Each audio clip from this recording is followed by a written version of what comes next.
তাহাজ্জুদের নামাজের পরে কেউ যদি এই দোয়াটা যদি পড়ে, আল্লাহ পাক তাকে গুপ্তধন দান করবেন এবং আল্লাহ পাকের যত রহমতের দরজা আছে সব কিছু এই বান্দার জন্য খুলে দেন। সে দোয়াটা কি জানেন?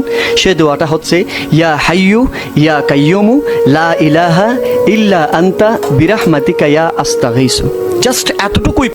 তাহাজ্জুদের নামাজের পরে কেউ যদি এই দোয়াটা যদি পড়ে, আল্লাহ পাক তাকে গুপ্তধন দান করবেন এবং আল্লাহ পাকের যত রহমতের দরজা আছে সব কিছু এই বান্দার জন্য খুলে দেন। সে দোয়াটা কি জানেন?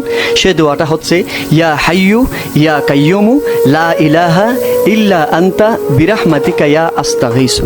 জাস্ট এতটুকুই। তাহাজ্জুদের নামাজের পরে কেউ যদি এই দোয়াটা যদি পড়ে, আল্লাহ পাক তাকে গুপ্তধন দান করবেন এবং আল্লাহ পাকের যত রহমতের দরজা আছে সব কিছু এই বান্দার জন্য খুলে দেন। সে দোয়াটা কি জানেন? সে দোয়াটা হচ্ছে ইয়া হাইয়ু ইয়া কাইয়ুমু লা ইলাহা ইল্লা আনতা বিরাহমাতিকা ইয়া আস্তাগীসু। জাস্ট এতটুকুই। তাহাজ্জুদের নামাজের পরে কেউ যদি এই দোয়াটা যদি পড়ে, আল্লাহ পাক তাকে গুপ্তধন দান করবেন এবং আল্লাহ পাকের যত রহমতের দরজা আছে